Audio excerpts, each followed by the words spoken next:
Hi there and welcome to The Labyrinth. I'm Anah Parreli, saying g'day to visitors new and old. Thank you for being part of my journey. Now, just a reminder on this channel, before I get into it, I'm always open to a discussion about the meanings of colour, the interpretations and how people use them. And any comments that you put up will remain up unless, of course, they breach YouTube values or rules or whatever. And the other reason I would remove a comment, which I don't do it very often, is if a person feels that the content that I put up is a really good place for them to advertise their services. Now, as far as I'm concerned, I'm gifting my time and energy for free and my information, and I don't put it up for other people to exploit it financially. So if you have an agenda of building your business on YouTube or anywhere else, please don't advertise your site on my content, because I will remove it. And I'm very, very astute at working out and reading between the lines when somebody is crossing that line. I've got fairly tight boundaries, shall we say. If you want to promote your services, create your own videos. End of story. Okay, so moving on. I do encourage people to leave their comments and to leave feedback, and if they've tried some of the tips and strategies, to put up their experiences, because that could be beneficial to other people that are visiting the channel that are not necessarily energy aware, or it might be a new thing for them. I will engage either directly on the wall with the person with a response, or I will put a comment up saying I'm going to mention them on the Sunday yarning video. And for people that aren't aware, when we in Australia talk about yarning, we're actually not talking about knitting. We're talking about having a chat, and it could be a chat about anything. And so if a comment is put up, then I definitely will acknowledge people in those Sunday yarning videos. Anyway, enough of that. Simply, let's crack on with the video. Today's topic is silver, and yes, I am Australian, and I hope that you can understand my accent. So as usual, I do like to talk about how we mix the colours, because this generally translates to what chakras they interact with. Now, when we're talking about the colour silver, we're actually talking about a colour that if we were to mix it on a paint palette, we would be mixing black with white. And the amount of white that we would be using is going to dictate just how much depth there is to the colour silver, if it's a dark silver, if it's a light silver. And realistically too, if we were mixing it on the paint palette, it's never going to get a sheen to it unless we add some kind of finely ground sparkly materials, such as rocks, sparkly rocks, or fish scales is something that I'm aware of that they've used in the past. But anyway, back to the silver. It's got a lot of white with a smidgen of black, and for silver it's got just a smidgen of blue to it as well. So from a chakra and aura perspective, what we're looking at is purification and purity that is associated with white. And then when we talk about the black, we're talking about freedom and liberation, and also the capacity to be able to reflect. And now these are really important colours for the feng shui. So I associate, for some reason, something that sits inside of me, and this may be different for other people, and I'm interested to know what your understandings are, is for silver, for me, as colours go, it actually represents feminine qualities, such as the nourished, nurturing, and that kind of thing. And because if you've looked at the universal law content, you will understand the law of polarities. With everything, there's an opposite as well. So the opposite to silver is actually gold, and I see gold as being a masculine colour. Okay, when we talk about the blue, we're talking about this desire to seek to understand and to communicate effectively, and that includes being able to foster this divine connection and also to express and communicate our own divinity. Struggled over words for a moment there. Just making mention of my understandings of silver and gold as being feminine and masculine, I think it's interesting because when we look at the qualities of the silver, it doesn't necessarily align with this preconceived idea that I had that feminine is, or that silver is feminine. But anyway, let's move on. So the links with the feminine for me, as far as energy goes, is I perceive silver to be a somewhat nurturing colour, much as we would imagine the mother wolf protecting and caring for her children.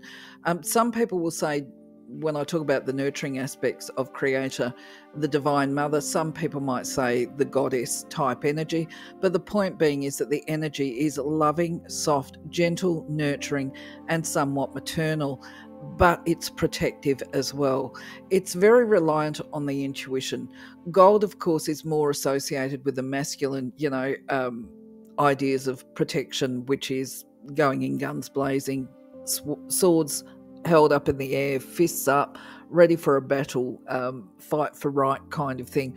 Whereas I see the silver basically saying, right, I'm listening, speak to me, tell me what it is you think is the root cause of this problem, and let's have a conversation and resolve this conflict and negotiate a suitable outcome for both of us. I see it as being that kind of protection. It's not going to allow somebody to hurt another person.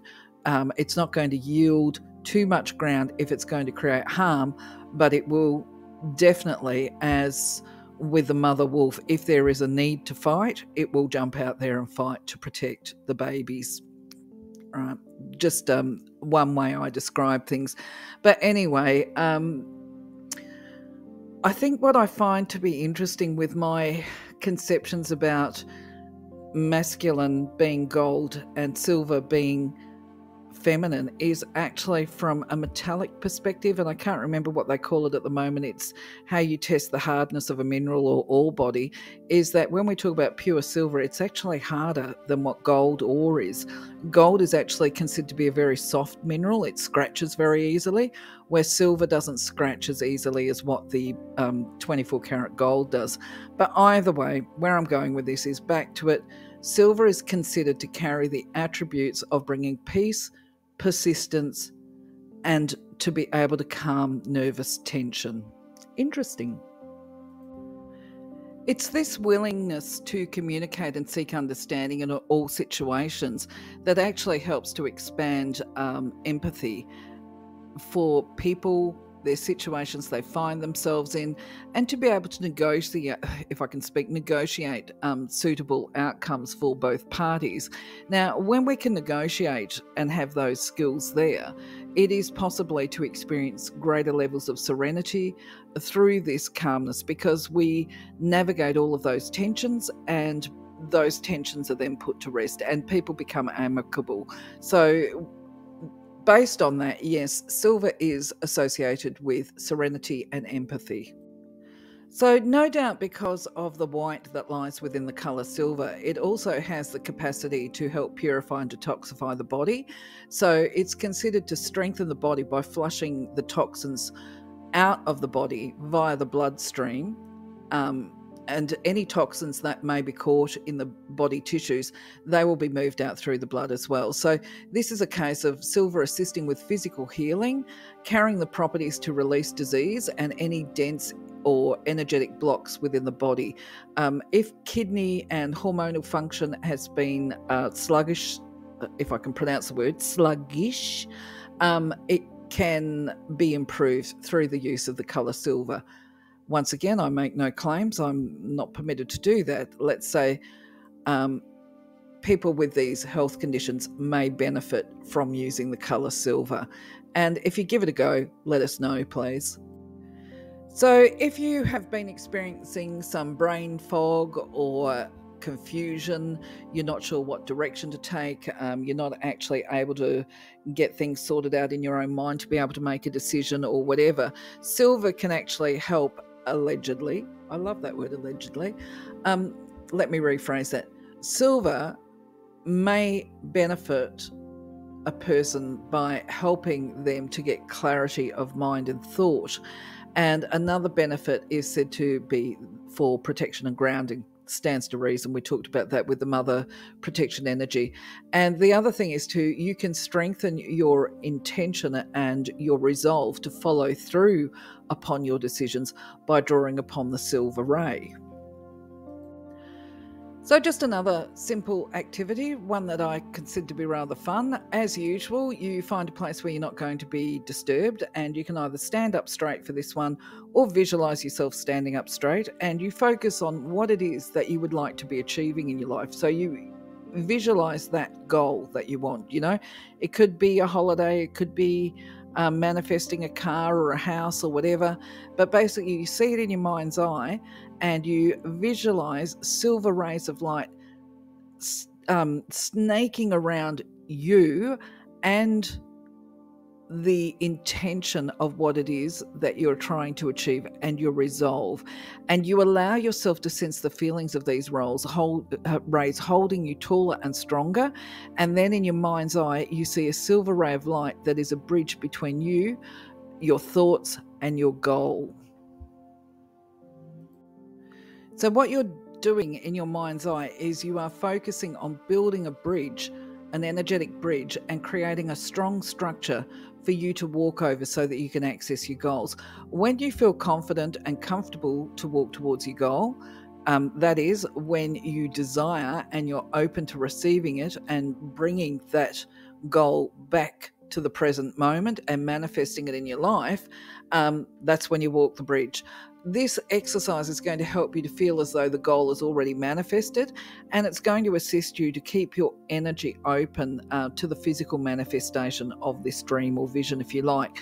The more you do it, the more the intention will be strengthened and it will become more concrete each time you do the activity. And this, of course, bodes well for you being able to manifest this goal in the physical world. Just remember, when you continually focus positive attention on a goal, it really is impossible not to manifest it. Now, as you do these activities, don't forget to do the affirmation: I am clear and confident and persistent. Wonderful things flow into my life at the perfect time in the divine way. Thanks be. Now, you could also adapt this affirmation into an invocation and call upon the Creator and beings of light and love to assist you with this process, your divine support team or whatever. Anyway, if you give it a go, let me know how it works for you. Thank you.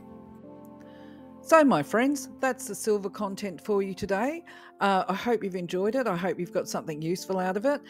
For now, though, I'm going to love you, leave you, catch you on the next video.